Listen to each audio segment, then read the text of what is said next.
কৈলাসহর বিরখং খলানি থাই সেগৈ রাইদাসেয়াতি স্নামজাকমানি কক শিলচামং রুকসাবৈ কতাল কক আসাই ফাইকা 53 number Vidhan Sabha constituency MLA Birajit Sinha Kailashahar বিরখং খলানি থাই সেগৈ স্নামজাকমানি নো রুকসাবৈ এয়ারপোর্টস অথরিটি অফ ইন্ডিয়া নো ককতন সুই হকা কক শিলচামং মংসা এপ্রুভেল ইয়নো হাপাংনি থায় নক স্নামমং খবৈ থাই সেগৈ নাহারজাখা সামং খালাইজাখা tei asamung homong khlaithanio hapangni horoksa ainjibini isharabai samung khlaijagoi tongo hani kok silchamung silchakha MLA Birojit Sinha aboni bisingo huijak tamo koktoma tongoiman abose tabuk sungmung kotor asaijak এর ভিতরে এয়ারপোর্ট অথরিটি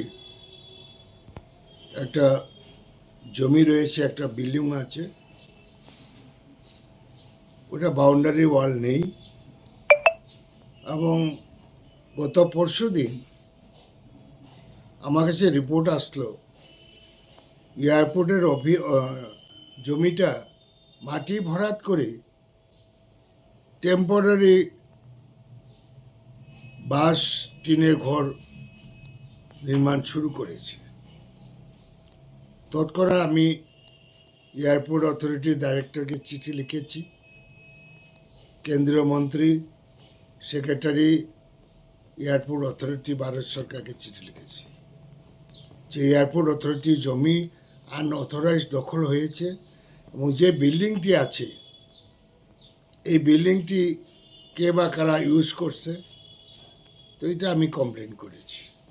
এবং আজকে আমি airport অথরিটির সঙ্গেও কথা বলেছি, তারা বলছে যে আমরা টেক আপ করেছি। তো স্বাভাবিক কারণে কৈলাসহরের মানুষের মধ্যে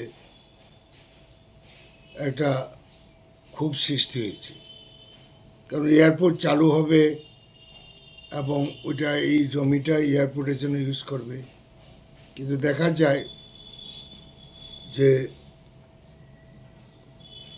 একটা ব্যক্তি এই কাজটা দুষ্কর্মটা করছে। আমি দাবি রাখি কড়া ব্যবস্থা নেওয়ার জন্য, বেআইনি যে দখলটা করেছে এটা ভেঙে ফেলার জন্য এবং তার বিরুদ্ধে আইনের ব্যবস্থা নেওয়ার জন্য। ধন্যবাদ। শোনো শোনো ভোজন রসিক, শোনো মন দিয়া, ঝাঁঝের সাদে রান্না করো লং তরাই দিয়া। ইলিশ সর্ষে পোস্ত বাটা যেমন ইচ্ছে নাও, মালাই চিংড়ি মাংস কষা চেটে পুটে খাও, চেটে পুটে খাও, চেটে পুটে খাও। লং তরে কাচ্চি ঘানির সর্ষে তেলে টেস্ট, যে খাবে সেই বলবে লং তরাই বেশ। লং তরাই সর্ষের তেল, ঝাঁঝে স্বাদে তোমাকে চাই। লং তরাই বেশ, লং তরাই বেশ।